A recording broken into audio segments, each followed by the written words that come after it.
देव भगवान की जय। प्यारे कृष्ण कन्हैया लाल की जय। श्री शिव महापुराण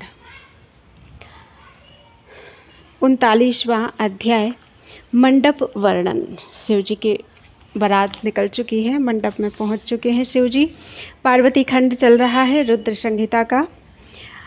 शिव बारात आई निकट, जबी हिमाचल गे है, चकित भय सब देवगण, मंडप रचना देख। ब्रह्मा जी बोले, हे नारद जी, तुम भी तो उस बारात में जा रहे थे। तब भगवान शंकर ने श्री विष्णु जी से सलाह करके सबसे पहले तुमको ही हिमाचल के पास भेजा।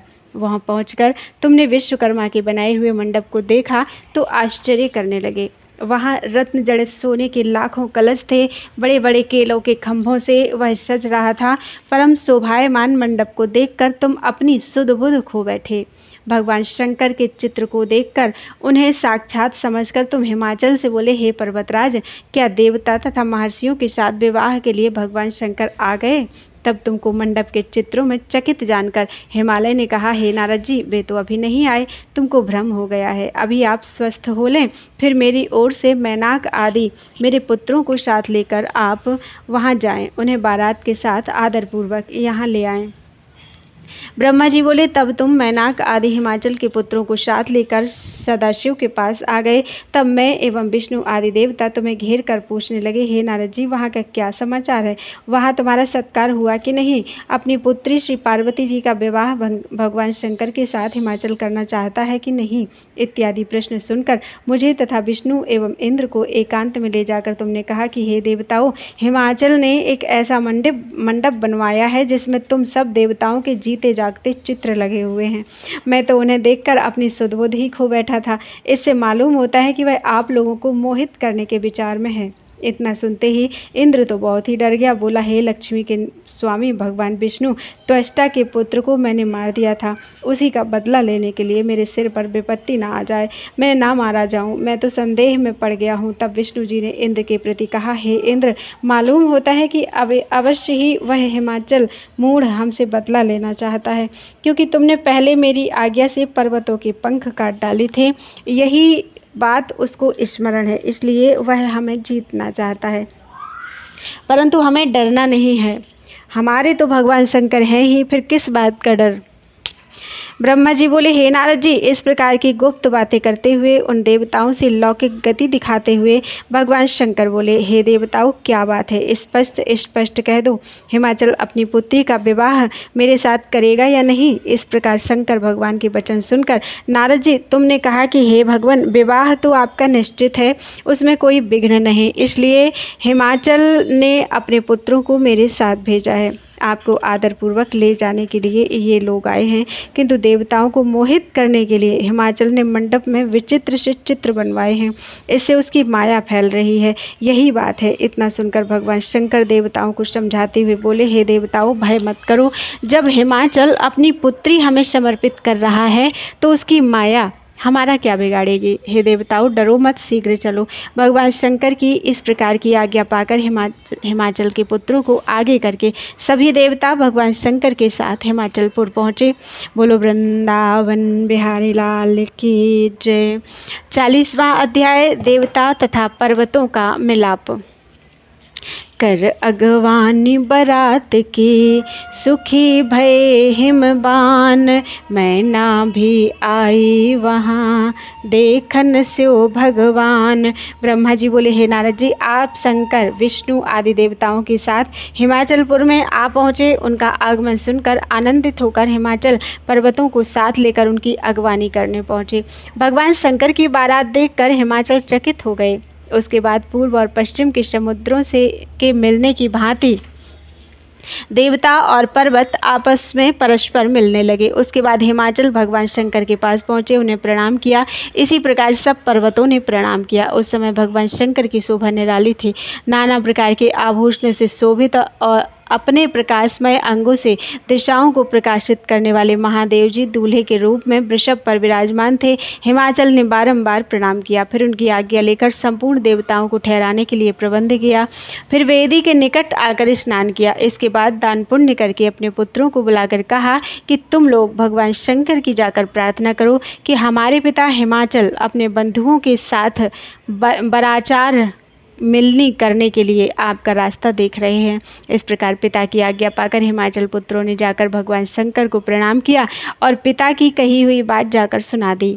तब भगवान शंकर जी ने कहा कि तुम जाकर कहो कि वे आ रहे हैं। यह सुनकर हिमाचल के पुत्र चले गए। देवताओं ने सुंदर श्रृंगार करके हिमाचल के घर को गमन किया। उसी समय हे नारद जी, मैना ने तुमको बुलवा लिया और भगवान शंकर के दर्शन की इच्छा से मैना तुमसे इस प्रकार कहने लगी।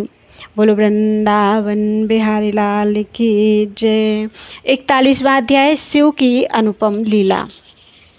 41वें अध्याय में शंकर चरित महान, दिखलाया विकट रूप निज, हरने मैना अभिमान। मैना बोली, हे नारद जी, मैं शिव को इस समय देखना चाहती हूँ कि उनका रूप कैसा है, जिन्हें पाने की इच्छा से पार्वती जी ने कठोर तप किया था। मैं उन्हें देख तो लूं। यह कहकर तुमको साथ लेकर चंद्रशाला की ओर चल पड़ी। इधर भगवान शंकर जी मैना के इस प्रकार के अभिमान को जान गए और ब्रह्मा एवं विष्णु से बोले कि मेरी इच्छा है कि तुम लोग सब देवताओं को साथ लेकर अलग अलग होकर हिमाचल के घर पहुंच जाओ। हम भी अपने गणों के साथ पीछे पीछे आ रहे हैं। देवताओं ने यह आज्ञा मान ली। तब देवताओं की सजी सजाई सेना देखकर मैना अत्यंत प्रसन्न हुई। उस बारात में सबसे आगे सुंदर वस्त्र आभूषणों से सजे हुए गंधर्वगण अपने अपने वाहनों पर सवार होकर बाजे बजाते आ रहे थे। उन्हीं के साथ ध्वजा पताकाएं फहराते हुए उनके गण थे। अप्सराएं नाचती हुई आ रही थी। उनके पीछे वसु आ रहे थे। उन्हें देखकर मैना बोली, हे नारद जी, क्या इन्हीं में शिव हैं? यह सुनकर नारद जी ने कहा, नहीं, ये तो उनके गण हैं। तब मैना ने विचार किया कि जब शिव के गण ही इतने सुंदर हैं तो ना जाने शिव कितने सुंदर होंगे। इसके बाद अपनी सेना लेकर मणिग्रीव आए। इसी प्रकार अग्नि आए, यम आए, निरतु, वरुण, वायु, कुबेर, ईशान, इंद्र आदि क्रम क्रम से आने लगे। उतावली होकर मैना ने पूछा, इन्हीं में शिव हैं? तब नारद जी ने कहा कि ये तो शिव सेवक दिक्पाल हैं। चंद्र और सूर्य भी आए। उन्हें देखकर भी यही प्रश्न किया। नारद जी ने उन्हें सूर्य चंद्रमा बताया। इसके बाद मेघ के समान श्याम सुंदर, करोड़ों काम को जीतने वाले, शोभा संपन्न, 4 भुजा वाले, कमल नयन, पीताम्बर लहराते, शांत स्वरूप गरुड़ पर सवार होकर विष्णु जी आए। तब तो मैना चकित होकर बोल उठी, हे नारद जी, क्या यही पार्वती जी के पति हैं? तब नारद जी ने कहा, यह पार्वती के पति नहीं है, यह तो लक्ष्मी जी के पति विष्णु हैं। मैना, तुम सोच क्या रही हो? त्रिलोकी के नाथ, संपूर्ण कार्य करने वाले भगवान शंकर तो इनसे भी अधिक सुंदर हैं। मैं उनकी सुंदरता वर्णन ही नहीं कर सकता। ब्रह्मा जी बोले, हे नारद जी, तब तो मैना अपने भाग्य सराहने लगी। ये लोग तो सब शिव के सेवक हैं जिन्हें मैं अपनी आंखों से देख रही हूँ। इन्हीं के स्वामी मेरी पार्वती के पति हों तो फिर मेरे भाग्य ही सराहने के योग्य हैं। हे नारद जी, इस प्रकार मैना अभिमान में आकर कह रही थी। उसी समय उसका अभिमान दूर करने के लिए अपने अद्भुत रूप वाले गणों को साथ लेकर शिव जी भी आने लगे। भूत, प्रेत, पिशाच आदि अत्यंत कुरूप गणों की सेना आने लगी। उनमें कोई वायु रूप था, किसी की टेढ़ी सूंड थी, किसी के होठ लंबे थे, किसी की दाढ़ी लंबी थी, किसी का सिर ही गंजा था, किसी के आंखें ही नहीं थी, तो कोई नासिकाहीन था, कोई दंड पास लिए हुए था, कोई औंधा होकर चल रहा था, कोई वाहन की पूंछ की ओर मुंह करके बैठा था, तो कोई वाहन की गर्दन पर सवार है, कोई सींग पर सवार है, कोई डमरू पे सवार है, कोई गोमुख बजाता हुआ आ रहा है। किसी का मुंड ही नहीं है, किसी का रुंड ही नहीं है, किसी के अनेकों मुख हैं, किसी के अनेकों आँखें हैं, किसी के अनेकों पाँव हैं, किसी के हाथ ही नहीं है, कोई टूटे हाथ वाला है, किसी के कान नहीं है, कोई अनेकों कान वाला है, किसी के सिर नहीं है, कोई अनेकों सिर वाला है। इसी प्रकार के बड़े कुरूप और भयानक गण आ रहे हैं। हे नारद जी, तुमने शिव की ओर संकेत करके मैना को कहा। यह सुनते ही मैना भय के मारे कांपने लगी। इतने में उन्हीं के बीच में 5 मुख वाले, त्रिनेत्रधारी, 10 भुजा वाले, अंगों में भस्म रमाए, मुंडमाला पहने, बागंबर ओढ़े, पिनाक धनुष उठाए, त्रिशूल कंधे पर रखे, बड़े कुरूप एवं बूढ़े बैल पर चढ़े हुए भगवान शंकर उसे दिखाई दिए। नारद जी का इशारा पाकर मैना तो अत्यंत डर गई। तब तुमने उसे समझाकर कहा, हे मैना देवी, यह शिव ही तुम्हारी कन्या के पति हैं। ब्रह्मा जी बोले, हे नारद जी, तुम्हारा वचन सुनते ही तेज वायु के झकोरे लगने से टूटी लता के समान मैना दुख से कांपकर पृथ्वी पर धड़ाम से गिर पड़ी और मूर्छित हो गई। बोलो वृंदावन बिहारी लाल की जय। 42वां अध्याय, मैना को समझाना। शंकर मूरत देख कर मैना भई उदास, सब ऋषि आए पुनः समझाने को पास। ब्रह्मा जी बोले, हे नारद जी, यह देखकर दासियां भागकर वहां आईं और अनेक प्रकार के उपचार करके मैना की मूर्छा दूर की। मूर्छा से जागकर मैना रोने लगी। फिर तो अपने पुत्र पुत्री नारद, सप्तऋषि आदि की निंदा करती हुई बोली, हे नारद, तूने ही मेरा सत्यानाश किया। मेरी पार्वती को शिव को पति बनाने के लिए उकसाया, जिसके कारण इस समय हमें अत्यंत दुखमय फल प्राप्त हुआ। अब क्या हो, हे विधाता, मैं क्या करूं? कौन मुझे इस अपार दुख से छुड़ाएगा? मेरा जीवन तथा कुल दोनों का नाश हो गया। अब मैं किसी को मुंह दिखाने के लायक भी नहीं रही। लोग ही मुझे क्या कहेंगे? किसको कन्या दे डाली? भला वे ऋषि कहाँ हैं? यदि मुझे दिखाई दें तो उनकी दाढ़ी नोच डालूं। ब्रह्मा जी बोले, हे नारद जी, इस प्रकार हाय हाय करती मैना सीधी पार्वती जी के पास पहुंचकर उसको भी खोटी खरी सुनाने लगी। मैना बोली, हे पार्वती, तूने बड़ी मूर्खता कर डाली। सूर्य, चंद्रमा, विष्णु, इंद्र आदि सुंदर देवताओं को छोड़कर नारद की बातों में आकर एक महाकुरूप शिव के पीछे कठोर तप करके तू मरती रही।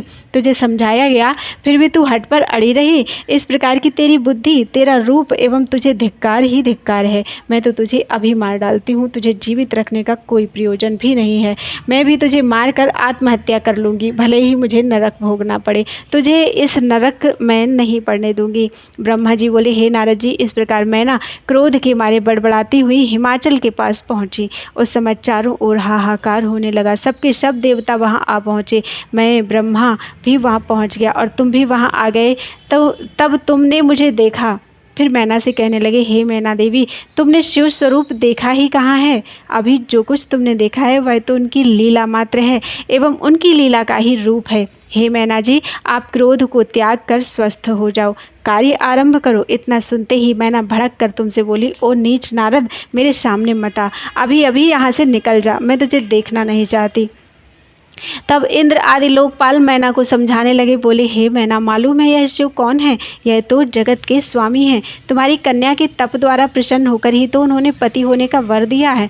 देवताओं की बात सुनकर मैना देवताओं को भी फटकारती हुई शिव को कन्या न देने के लिए कहने लगी। तब वशिष्ठ आदि 7 ऋषि वहां आ गए और बोले, हे पितरेश्वरों की पुत्री मैना जी, इतनी सयानी होकर तू क्या कह रही है? अपने भाग्य नहीं सराहती? जो साक्षात जगत के स्वामी भगवान शंकर ही तेरे दामाद हो रहे हैं और वही तेरे घर पर भिखारी होकर पधारे हैं। उठो, उनका दर्शन करो, तुम्हें तो घर बैठे परम पद की प्राप्ति हो रही है। तब तो मैना का और भी क्रोध भड़क उठा और बोली, तुम सब यहाँ से चले क्यों नहीं जाते? मेरे सामने मत आओ, मैं तो शिव के साथ पार्वती का विवाह कभी नहीं करूंगी। तब तो हिमाचल भी वहां पहुंच गए और बोले, हे प्रिय, इस समय तू क्यों अयानी हो रही है? देखो, तुम्हारे घर देवता एवं ऋषि पधारे हुए हैं, उनके साथ इस प्रकार का बर्ताव मत करो। तुम भगवान शंकर के भयानक रूप को देखकर भयभीत हो गई हो। वे तो अनेकों रूप धारते हैं। वे सबके पालक, देवगण पूज्य, सर्व समर्थ, सृष्टि पालक एवं संहार करता है। भय करना छोड़ उन्हें मंगलमय रूप का दर्शन करो, उनके मंगलमय रूप का दर्शन करो। विवाह का काम शीघ्र आरंभ करो। यह सुनकर मैना कहने लगी कि हे स्वामिन, शिव के साथ तो पार्वती का विवाह नहीं होगा। मैंने विचार कर लिया है कि पार्वती के गले में रस्सी डालकर उसे किसी ऊंचे स्थान से नीचे की ओर गिरा दूं, जिससे पार्वती ना रहे। यदि आपने हठपूर्वक इसके विवाह करने की ठान ली हो और मुझे ऐसा करने से रोकने का प्रयत्न करोगे तो मैं अपने ही प्राण त्याग दूंगी।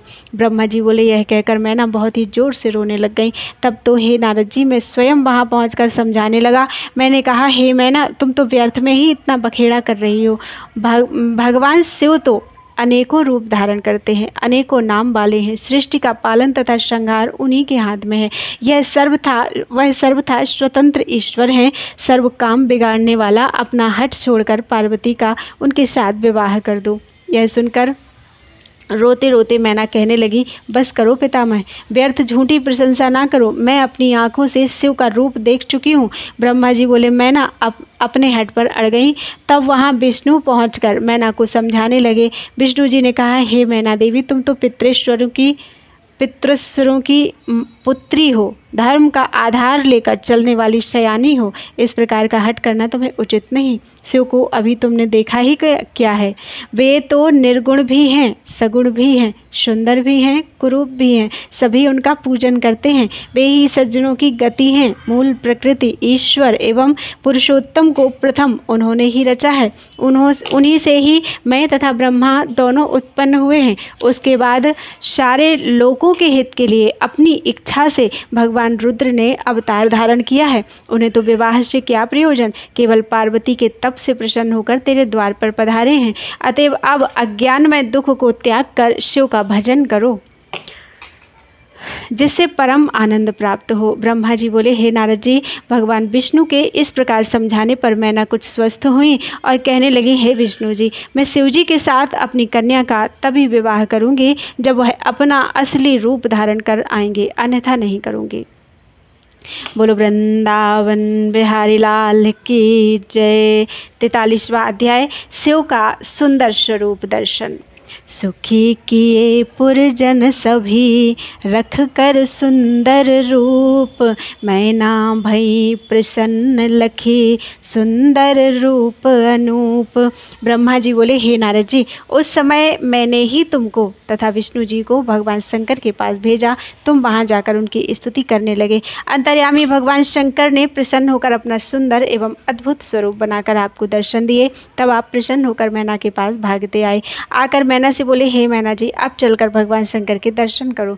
कितने सुंदर एवं उत्तम स्वरूप हैं। अभी वह आपके घर ही आ रहे हैं। यह सुनकर हिमाचल की रानी आपको साथ लेकर वहां गई। तब मैना को परम आनंददायक शिव के दर्शन हुए। वे करोड़ों सूर्यों के समान प्रकाशवान, अंग उपांगों से सुंदर, भड़कीले वस्त्र तथा रत्न जड़ित आभूषण धारण किए हुए, सुंदर मुख कमल से मंद मधुर मुस्कान करते हुए, श्वेत वर्ण के शरीर वाले, प्रसन्न चित्त सुंदर वृषभ पर सवार होकर आ रहे हैं। उनके विशाल मस्तक पर चंद्रमा सुशोभित है। विष्णु आदि देवता सेवा करते आ रहे हैं। सूर्य ने उनके सिर पर छत्र धारण कर रखा है। चंद्रमा आभूषणों को शोभित कर रहा है। गंगा यमुना चमर ढुला रही हैं। अणिमादिश 8 सिद्धियां सामने होकर नाच रही हैं। इस प्रकार पधारते हुए भगवान शंकर के पीछे सुंदर एवं अनेकों रूपों वाले गण सिद्ध मुनि देवता जय जयकार करते आ रहे हैं। विश्वावसु अप्सराओं के साथ शिव के आगे गाते हुए चल रहे हैं। ब्रह्मा जी बोले, तब तो मैना चित्र लिखित सी होकर क्षण भर अवाक हो गई। फिर बोली, हे मेरी पुत्री पार्वती, धन्य हो, धन्य हो। तुम्हारे तप के परम प्रताप से परम कल्याणकारी सदाशिव मेरे घर पधारे हैं। हे भगवान शंकर, मैं बहुत ही अपराध कर बैठी हूँ। आपकी अतिशय निंदा की है। आप मुझ पर प्रसन्न होकर मुझे क्षमा करें। हे नारद जी, उस समय पुर निवासिनी स्त्रियाँ सभी की सभी घर के कामों को छोड़कर बाहर निकल आईं। चक्की पीसने वाली ने चक्की छोड़ दी। पति की सेवा में लगी हुई पति की सेवा छोड़कर भाग आई। कोई तो दूध पीते हुए बच्चे को छोड़कर भाग आई। बछड़ा बांधते हुए किसी ने बछड़ा भी न बांधा। इसी प्रकार के आवश्यक कार्यों को छोड़कर भगवान शिव के दर्शन के लिए दौड़ आई। भगवान शंकर का दर्शन करते ही सब मोहित हो गई। तब शिव की सुंदर मूर्ति हृदय में धारण करके आपस में बोली, हे सखियों, आज हिमाचलपुर में रहने वाले नर नारियों के नेत्र सफल हैं एवं जन्म भी आज सफल है। हे पार्वती जी, तुम्हारे भाग्य धन्य है, तुम्हारा जप करना भी धन्य है। साक्षात भगवान शंकर की पत्नी बन रही हो। ब्रह्मा जी बोले, हे नारद जी, इस प्रकार पुर की निवासिनी सभी स्त्रियों ने चंदन एवं चावलों से कल्याण रूपी भगवान शिव का पूजन किया और फूलों की भगवान पर वर्षा करने लगी। बोलो वृंदावन बिहारी लाल की जय। 44वां अध्याय, बर आगमन वर्णन। करी आरती मैनका, बर की सहित हुलास, पूजन हित आई शैलजा, सब देवन के पास। ब्रह्मा जी बोले, हे नारद जी, इसके बाद भगवान शंकर सबको आनंदित करते हुए गण देवता सिद्ध मुनियों के साथ हिमाचल के घर के निकट पहुंच गए। इधर मैना भी सभी स्त्रियों के साथ मिलकर झटपट घर आ गई। तब भगवान शंकर के लिए आरती सजाने लगी। आरती सज गई, स्त्रियों के साथ मिलकर द्वार पर खड़ी हो गई और भगवान शंकर पहुंच गए। उस समय उनकी शोभा करोड़ों कामदेवों के समान थी। सुंदर श्वेत वर्ण, एक मुख, त्रिनेत्रधारी, सुगंधित मालती पुष्पों की माला धारे, रत्न जड़ित मुकुट, बाजूबंद, मणि जड़ित कड़े आदि रत्न जड़ित स्वर्ण के भूषण पहने, नाना प्रकार के विचित्र चमकीले वस्त्र धारण किए, चंदन अगर कस्तूरी से सुगंधित, तरुण स्वरूपधारी, मंद मुस्कान करते हुए सर्वांग सुंदर भगवान शंकर के इस प्रकार मैना को दर्शन हुए, तब उनकी प्रसन्नता का कोई ठिकाना ही न रहा। प्रथम पार्वती के बताए हुए स्वरूप से भी यह बहुत ही सुंदर स्वरूप मैना को दिखाया। बड़े प्रेम से मैना ने आरती की रीति करके आनंद पूर्वक मैना भीतर चली गई। वहां ठहरी हुई लड़कियां महेश जी की सेवा को देखकर बोली, हे सखियों, इस प्रकार का सुंदर वर तो हमने किसी के विवाह में नहीं देखा। पार्वती जी धन्य हैं जिनको इस प्रकार का सुंदर पति प्राप्त हो रहा है। ब्रह्मा जी बोले, हे नारद जी, उस समय हिमाचल के घर में आनंद ही आनंद था। जिधर देखो उधर मंगल ही मंगल, उत्सव ही उत्सव हो रहे थे। उसके बाद श्री महादेव जी के साथ आए हुए सभी बारातियों को उपयुक्त स्थान रहने के लिए दिए गए। फिर हिमाचल अपने घर पहुंचे। उसके बाद जगत की माता श्री पार्वती जी सभी देवताओं को पूजने के लिए घर से बाहर चली। अत्यंत सुहावने नील कमल के समान नैनों वाली, मनोहर चितवन भरे कटाक्ष, शुभ मस्तक पर सिंदूर की बिंदु से शोभित, कस्तूरी से अर्चित भाल, कंठ में रत्नों की माला धारण किए, चंदन अगर कस्तूरी केसर रोली सुंदर अंगों में लगाए, लाल लाल चरण कमल, उनके ऊपर बजती हुई पैजनियां इत्यादि आभूषणों से सुशोभित श्री गिरिजा के दर्शन कर समस्त देवताओं ने सिर झुका झुका नमस्कार की। भगवान शंकर ने भी कुछ अपनी दृष्टि उधर घुमाई और पार्वती जी को देख लिया। उन्हें श्री पार्वती जी साक्षात सती के रूप में दिखाई दी। इस प्रकार देखकर उन्हें सती स्मरण हो आई, रोमावली खिल गई। इधर श्री पार्वती जी कुल देवी का पूजन करके ब्राह्मणों की स्त्रियों के साथ लौटकर घर आ गईं। बोलो वृंदावन बिहारी लाल की जय। 45वां अध्याय, शिव का हिमाचल के घर में प्रवेश। ब्रह्मा जी ने फिर कहा, आगे चरित महान, पहुँचे मंडल में सभी, पाए उचित सम्मान। ब्रह्मा जी बोले, हे नारद जी, इधर हिमाचल ने भगवान शंकर का वेद विधि पूर्वक उपवीत संस्कार भी कराया। इसके बाद भी गिरिजा जी को वैदिक एवं लौकिक रीति से स्नान कराया गया। फिर भगवान शिव से दिए गए वस्त्र आभूषण धारण कराए गए, जिन्हें धारण कर पार्वती की शोभा निकर उठी। तब ज्योतिषाचार्य श्री गर्ग जी हिमालय से बोले, हे पर्वतराज, लग्न का समय निकट है, अब आप भगवान शंकर को बुलवाइए। हिमाचल ने ब्राह्मणों को सदाशिव के बुलाने के लिए भेज दिया। ब्राह्मण लोगों ने जाकर भगवान शंकर तथा विष्णु, ब्रह्मा आदि देवताओं को कहा कि अब कन्यादान का समय निकट है, आप कृपा करके शीघ्र पधारें, ऐसा हिमाचल ने कहा है। आप यह सुनकर सभी देवता प्रसन्न हुए। उसके बाद शिव जी ने झटपट लोक रीति के अनुसार उबटन आदि लगाकर स्नान किया। फिर सुंदर वस्त्र आभूषण आदि धारण करके वृषभ पर सवार होकर हिमाचल के घर पधारे। हे नारद जी, इस प्रकार की प्रसन्नता में सदाशिव यज्ञ मंडप में पहुंचे। तब हिमाचल जी ने उनका प्रसन्नता के साथ विधि पूर्वक पूजन किया। विष्णु, ब्रह्मा, इंद्र आदि मुख्य देवताओं को रत्न जड़ित सिंहासनों पर तथा अन्य सभी देवताओं को उचित आसनों पर बिठाया। मैना ने ब्राह्मण स्त्रियों के साथ अन्य सौभाग्यवती स्त्रियों के साथ मिलकर भगवान की आरती की। फिर आचार्य बने हुए ब्राह्मण ने मधुपर्क हिमाचल से दिलाया और मंगल कार्य करना आरंभ किया। तब आभूषणों से भूषित अपनी पुत्री को हिमाचल ले आए, वेदी पर भगवान शिव जी के पास बिठा दिया। फिर बृहस्पति आदि शुभ लग्न का अवसर देखकर कन्यादान के पूर्व अंगरूप कार्य कराने लगे। श्री पार्वती जी श्री गर्ग जी के पुण्याह वाचन पढ़ने पर घटिका स्थान के पास श्री महादेव जी पर अक्षत डालने लगी। फिर गर्ग जी द्वारा पूजित शिव पार्वती जी की आपस में एक दूसरे का मुख देखकर प्रसन्न हुए। बोलो वृंदावन बिहारी लाल की जय। 46वां अध्याय, शिव को हिमाचल का कन्यादान। सुता दई निज शंभु को, धर धीरज हिमबान, कोटि कोटि की संपदा, अतुलित विभव महान। ब्रह्मा जी बोले, हे नारद जी, उसके बाद कन्यादान का समय हुआ। गर्ग जी ने हिमाचल एवं मैना से कहा, पर्वतराज की पत्नी अलंकृत होकर स्वर्ण कलश के लिए हिमाचल की बाईं ओर आकर बैठ गई। तब हिमाचल ने शिव को वस्त्राभूषण देकर पूजन करके ब्राह्मणों से कहा, हे ब्राह्मण देवताओं, समय हो गया, अब संकल्प आदि कराइए। इतना सुनकर ब्राह्मण लोग संकल्प पढ़ने लगे। हिमाचल जी ने सदाशिव से कहा, हे शंभो, आप अपना गोत्र, प्रवर, कुल, नाम, वेद, शाखा आदि सब कुछ ब्राह्मणों को कह दें, जिससे यह संकल्प में पढ़ें। यह सुनकर महादेव जी तो विचार में पड़ गए। श्री महादेव जी को चुप हुआ देखकर ऋषि हंसने लग गए। तब हे नारद जी, तुम भगवान शंकर की प्रेरणा से वीणा बजाने लगे। इसमें हिमाचल ने रोका भी नहीं। तब हे नारद जी, तुमने हिमाचल से कहा, हे हिमाचल, आप क्या मूढ़ता कर रहे हैं? भगवान शंकर से गोत्र आदि पूछते हो, इसमें इनका अपमान है। उनका गोत्र, कुल आदि ब्रह्मा विष्णु आदि भी नहीं जान सकते, दूसरा कोई क्या जानेगा? यह तो अपनी इच्छा से अनेकों लीलाएं करने के लिए अवतार धारण किया करते हैं। उनका गोत्र कुल क्या होगा? हे हिमाचल, अब तो जो कुछ भी है कुलीन है तो अकुलीन है तो तुम्हारी कन्या पार्वती के पति ही बन गए हैं। जब भगवान शंकर ने अपना रूप लिंग का बनाया था, तब इनके मस्तक को कोई नहीं देख सका। ब्रह्मा जी उसका आदि देखने को ऊपर तथा विष्णु जी अंत देखने को नीचे की तरफ चले गए, किंतु बहुत सी खोज करने पर भी पता नहीं लगा सके। अतएव इनका गोत्र कुल तो नाद ही है। शिव स्वयं नादमय है और नादमय स्वयं शिव हैं। इन दोनों में कोई भेद नहीं है। हे नारद जी, आपसे इतना सुनते ही हिमाचल आश्चर्य में पड़ गए। इधर देवता एवं ऋषि आश्चर्य में पड़कर भी जय जयकार करने लगे। तब मेरु आदि पर्वतों ने कहा, हे हिमाचल जी, क्यों देर कर रहे हो? कन्यादान क्यों नहीं करते? क्या सोच रहे हो? तब पर्वतों की बात सुनकर हिमाचल विधि पूर्वक कन्यादान करने लगे।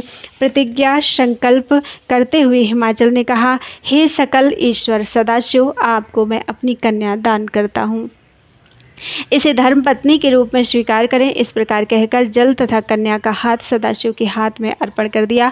तब सदाशिव भी वेद वचनानुसार मंत्र बोलते हुए श्री पार्वती जी का हाथ लेकर पृथ्वी का स्पर्श करते हुए लौकिक रीति दिखाकर कादातु इस मंत्र को प्रसन्नतापूर्वक पढ़ने लगे। तब चारों ओर जय जयकार की ध्वनि गूंज उठी। गंधर्वजन गाने लगे, अप्सराएं नृत्य करने लगी। ब्रह्मा विष्णु इंद्र आदि अतीव प्रसन्न हुए। उसके बाद हिमाचल ने भगवान शिव को अनेकों वस्तुएं प्रदान की। रत्न जड़ित स्वर्ण के आभूषण तथा पात्र एवं दूध देने वाली बहुत सुंदर सजी हुई जवान लाख गौएं, सजे सजाए सुंदर 100 घोड़े, रूपवती सजी सजाई युवती 1 लाख दासियां, 1 करोड़ हाथी, सोने तथा जवाहरातों से जड़े हुए 1 करोड़ रथ, यह सब दहेज में दिए। उसके बाद मध्यंदिनी के कहे हुए स्तोत्र द्वारा हाथ जोड़कर शिव की स्तुति की। तब मुनिजन भगवान शंकर तथा पार्वती जी के सिर पर अभिषेक करने लगे। बोलो वृंदावन बिहारी लाल की जय।